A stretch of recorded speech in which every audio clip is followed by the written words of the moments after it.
ဘာမှစိတ်ပူနဲ့တဲ့အလူတန်းလုပ်တယ်ဆိုတာတဲ့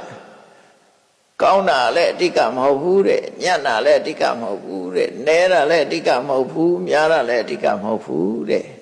ဘာလူတက္ကိစ္ဆန္ဒနာဒေတိတဏိတစားလှူရမယ်စိတ်တိကတ္တဝဒါနဒေတိ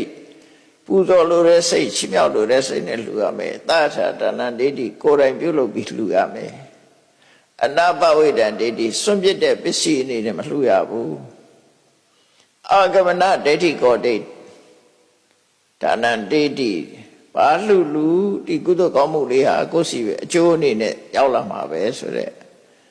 အသိဉာဏ်ရှိပြီးတော့လှူရမယ်ကမ္မတက္ကတာသမာဓိဋ္ဌိနဲ့လှူရမယ်လို့အဲ့ဒါလေးဟောတာဗျာ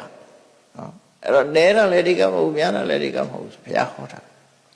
အခုလည်းပဲအဲ့ဒါပဲမာဝပညေထပုံညတနမနာအာဂဝိတတိအေးမင်းတို့ကုသိုလ်ဆိုတာနဲတယ်ဆိုပြီးတော့ထင်မသေးပါနဲ့တဲ့ပဲလေးတစ်စီလှူလဲလှူပဲဆံလေးတစ်စီလှူလဲလှူပဲစီလေးတစ်စက်လှူလဲလှူပဲဒါကြောင့်မို့မကားတွေကလင်္ကာထဲမှာရေးထားနော်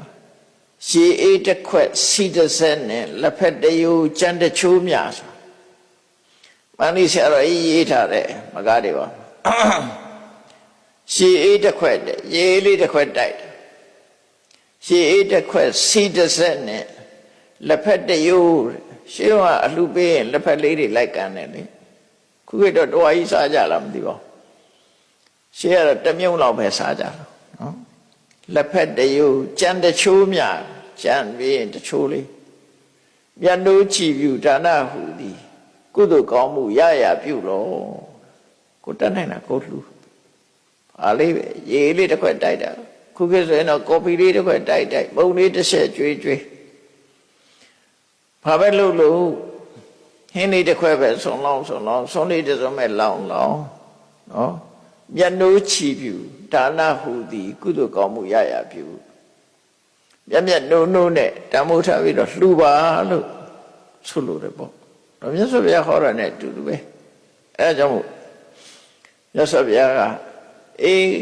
ငါလူတာနည်းနည်းလေးပဲအကျိုးအနေနဲ့ရမှာမဟုတ်ပါဘူးလို့မထင်နဲ့တဲ့အထင်မသေးနဲ့ဥဒဗိနုနိပါတေနဥဒခုံပေါ်ပြီးဝတ္တတိတစ်စက်မြိတ်မှာထားတဲ့ရေအိုးကြီးဟာတစ်စက်မြိတ်ကကျလာတဲ့ရေလေးကတပေါက်ပဲကျတာတဲ့တနေ့ကျတော့ပြည့်သွားတယ်အဲ့ဒီတိုင်းမှာပဲတဲ့ထီရောပုရတိပုံညတအသိဉာဏ်ရှိတဲ့ပုဂ္ဂိုလ်ဟာကုသိုလ်ကောင်းမှုနဲ့တနေ့ပြည့်သွားတယ်ထောကံပြီးအာစိနံတနေ့နဲ့စွန်လေးတစ်စုံနေတိုင်းလောင်းနေတယ်ဆိုရင်ဒါအလှကြီးဖြစ်သွားဟင်းလေးတစ်ခွက်နေတိုင်းလှူနေတယ်အလှကြီးဖြစ်သွားကိုလှုပ်တဲ့အလုပ်လေးဟာနည်းနည်းလေးလှူတာပဲမဲ့လို့များလာတယ်ကြာတဲ့အခါမှာအများကြီးဖြစ်လာတယ်လို့